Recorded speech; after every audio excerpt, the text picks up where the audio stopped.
Management अधिकारी के रूप में काम कर रहे हैं ये लोग, उनकी भी मजबूरी है। मेरा सरकार से विशेष अनुरोध है कि जो अरावली वाला जो मामला आया है, तो यहाँ के राजस्थान के जितने जो भाजपा के नेता हैं इन सबको, क्योंकि सबसे ज्यादा प्रभाव राजस्थान पे पड़ना है जी। आप 5 साल में कुछ मत करो, सिर्फ अरावली को बचा लो, तो भी क्षेत्र की जनता संतुष्ट रहेगी, लगेगा हाँ ठीक है लोगों ने थोड़ा बहुत कुछ करा। और मेरा विशेषकर मैं आज जो बैठा हूं उदयपुर, और उदयपुर ये प्राचीन काल में आप कहे कि ज्यादा नहीं, मतलब हम 1576 का जो घटनाक्रम हल्दी घाटी का युद्ध, और उस युद्ध की वजह से महाराणा प्रताप को शिरोमणि महाराणा के नाम से जाना जाता है और पूरे विश्व में प्रख्यात हैं आज जी। और इसी नाम से हम हो या कोई भी हो, सबको विश्व दिस लेवल पे पहचान अच्छी मिली है। इतिहास में पढ़ा जाता है कि एक मात्र ऐसा राजा था जिसने महाराणा प्रताप के अकबर के सामने अधीनता स्वीकार नहीं की, जो यहाँ पर भील समुदाय ने महाराणा प्रताप को पुरजोर तरीके से साथ दिया जी। वही इतिहास दोबारा दोहरा रहा है जी। महाराणा सांगाला से लगा के अकबर तक के जितने युद्ध हुए जी, कहे कि खानवा का युद्ध पहला, खानवा का युद्ध, बयाना का युद्ध, बाड़ी का युद्ध जो झुंझुनू के आसपास के हुआ था, भरतपुर या बयाना वाला जी, वहां से लगा के इडर का युद्ध जी, गगनौर का युद्ध, हल्दी घाटी का युद्ध और लास्ट दिवेर का युद्ध जी, ये सारे ये युद्ध हुए वो अरावली पर्वत श्रृंखला की पहाड़ियों के बीच हुए। और इसीलिए हमारी सेना ने मुगलों को, लोधी वंश को और गुजरात के सुल्तानों को उल्टे पैर भगाया और हमने युद्ध जीता, और इसीलिए यहाँ पर आज हमें गर्व से खड़े हैं। तो अब इनके नाम से जो थी वो तो इसी पर्वत श्रृंखला की देन है और इसी की वजह से हम सुरक्षित रहे और जीत पाए। आज गुरिल्ला पद्धति आदिवासी समुदाय भील कम्युनिटी के जो सिपाही थे, राणा पूजा भील के नेतृत्व में, इन्होंने ये गुरिल्ला पद्धति, और महाराणा प्रताप ने इसको पूरा समझा और महाराणा प्रताप ने इस गुरिल्ला पद्धति के साथ हल्दी घाटी और दिवेर का युद्ध लड़ा और जीता।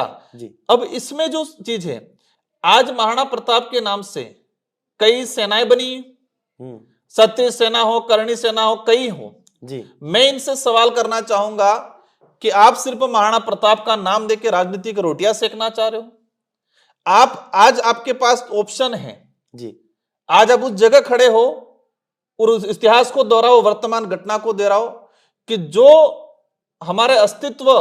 या हमारे इतिहास से जुड़ा अरावली पर्वत श्रृंखला है, इसको बचाने के लिए भारत आदिवासी पार्टी के साथ खड़ा रहना है, या फिर अकबर की तरह, जो अकबर हमारी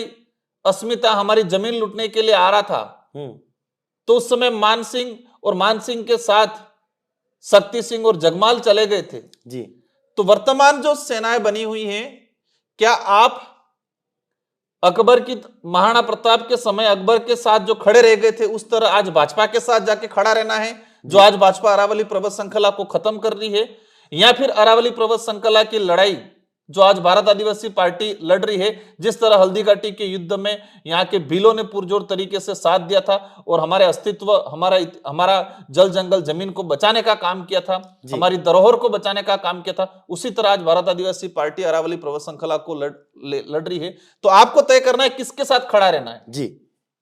तो ये थे राजकुमार जी रोज साहब, जिन्होंने स्पष्ट यहाँ पर कहा कि अरावली पर्वत श्रृंखला को बचाने के लिए हर संभव प्रयास किया जाना चाहिए। इन्होंने बिल्कुल उस समय को यहाँ पर बताया कि जिस तरह से अकबर के साथ कई हिंदू राजा थे जिन्होंने महाराणा प्रताप के विरोध में खड़े हुए थे, क्या मौजूदा समय में जो दल, जो पार्टियां, जो सेनाएं जो है, जो महाराणा प्रताप के नाम पर राजनीति जरूर करती है, क्या उनके लिए इस अस्तित्व की लड़ाई बचाने में भारत आदिवासी पार्टी के साथ खड़ी रहेगी नहीं, ये देखना दिलचस्प होगा। और साथ ही में कई महत्वपूर्ण बिंदुओं पर इन्होंने चर्चा करी कि जिस तरह से टारगेट बेस्ड राजनीति यहाँ पर हो रही है, ये स्वस्थ राजनीति के लिए भी यहाँ पर, लोकतंत्र के लिए भी यहाँ पर खतरा है। तमाम ऐसी खबरों के लिए हमारे साथ जुड़े रहिए। जय हिंद, जय भारत, जय मेवाड़, जय जवाहर।